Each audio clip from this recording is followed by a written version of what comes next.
Assalamualaikum warahmatullahi wabarakatuh. Dan salam sejahtera murid-murid.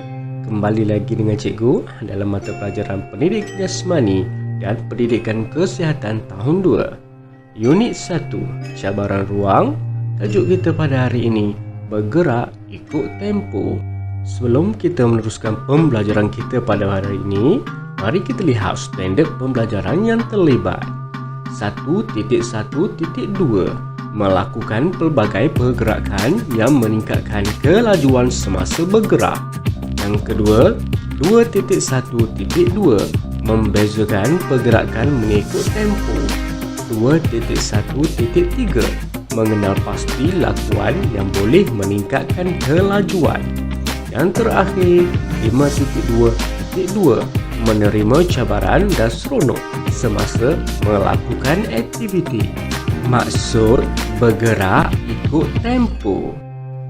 Baiklah murid-murid sekalian, maksud bergerak ikut tempo melakukan sesuatu pergerakan mengikut tempo sesuatu rentak.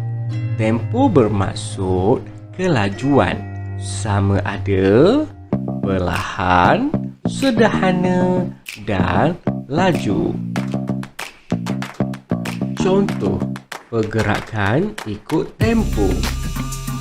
Baiklah murid-murid sekalian, kamu boleh rujuk buku teks PJPK muka surat 4 hingga 5. Di sini ada beberapa gambar berkaitan dengan bergerak ikut tempo. Kita akan lihat dan kita akan tengok apakah pergerakan yang terlibat. Mari sama-sama kita lihat. Baiklah murid-murid, kita lihat pergerakan yang pertama ya. Di stesen 1 ini, murid meniru pergerakan beluncas. Tempo pergerakan ialah perlahan. Cara pergerakan, badan dalam keadaan melengkung, kaki dan tangan dijadikan sebagai penahan, kemudian gerak secara tempo perlahan-lahan ke hadapan. Lakukan pergerakan sehingga sampai ke kristal penamat yang telah ditandakan menggunakan kon. Okey, di sini kita boleh rujuk gambar seorang murid sedang melakukan pergerakan menggunakan tempo perlahan dan dia meniru ulat beluncas ya. Kita boleh tengok badan dia dalam keadaan melengkung, kaki dan tangan memiliki peranan penting ya murid-murid.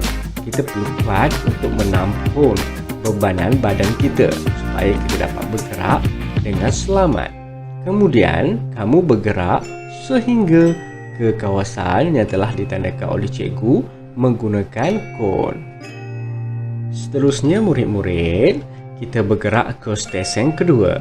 Di sini kita dapat lihat seorang murid meniru pergerakan kangaroo. Tempo pergerakan ini ialah sederhana. Cara pergerakannya pula, badan dalam keadaan berdiri dengan lutut dibengkokkan, kedua-dua belah pergelangan tangan turut dibengkokkan ya murid-murid. Boleh rujuk pada gambar. Kemudian melompat secara tempo sederhana dengan menggunakan kedua-dua belah kaki. Lakukan pergerakan sehingga sampai ke kawasan penamat dan telah ditanda menggunakan kon. Cara pergerakan ini murid-murid boleh merujuk pada gambar muka surat 4 ya.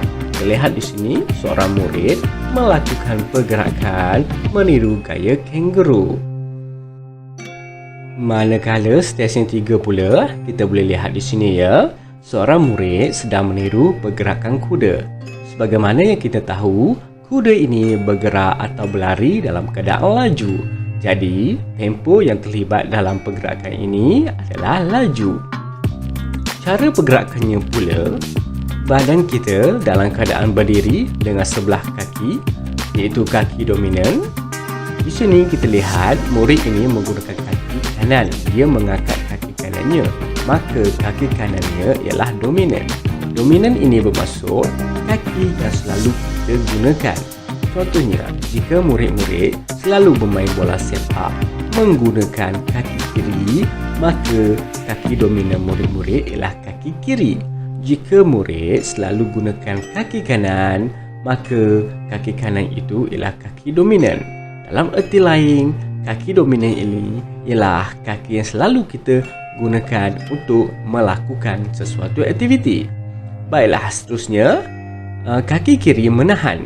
Jika kita tengok kat sini, kaki kiri digunakan untuk menahan.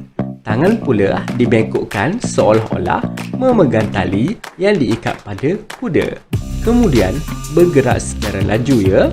Lakukan pergerakan sehingga sampai ke kawasan penamat yang telah ditanda menggunakan kon. Jika murid-murid ingin lihat secara lebih terperinci, boleh rujuk gambar ya pada muka surat 5 di sini. Baiklah murid-murid, sesi pembelajaran kita sudah tamat. Sebelum itu, cikgu ingin memberitahu sedikit aktiviti yang boleh dilakukan ya. Okey, dengan kebenaran daripada ibu bapa, murid-murid boleh mencuba melakukan pergerakan ini di rumah. Pergerakan apa ya? Pergerakan yang kita belajar tadi. Yang pertama, meniru gaya ulat beluncas, iaitu bergerak secara perlahan. Yang kedua, bergerak seperti kangaroo, iaitu temponya sederhana. Yang seterusnya, bergerak seperti kuda, iaitu temponya laju. Tapi pastikan ruang yang digunakan selamat dan tidak mempunyai halangan yang boleh menyebabkan murid-murid tercedera. Okey, baiklah murid-murid sekian, cikgu akhiri pembelajaran kita pada hari ini dengan ucapan Assalamualaikum warahmatullahi wabarakatuh dan sekian terima kasih. Selamat mencuba.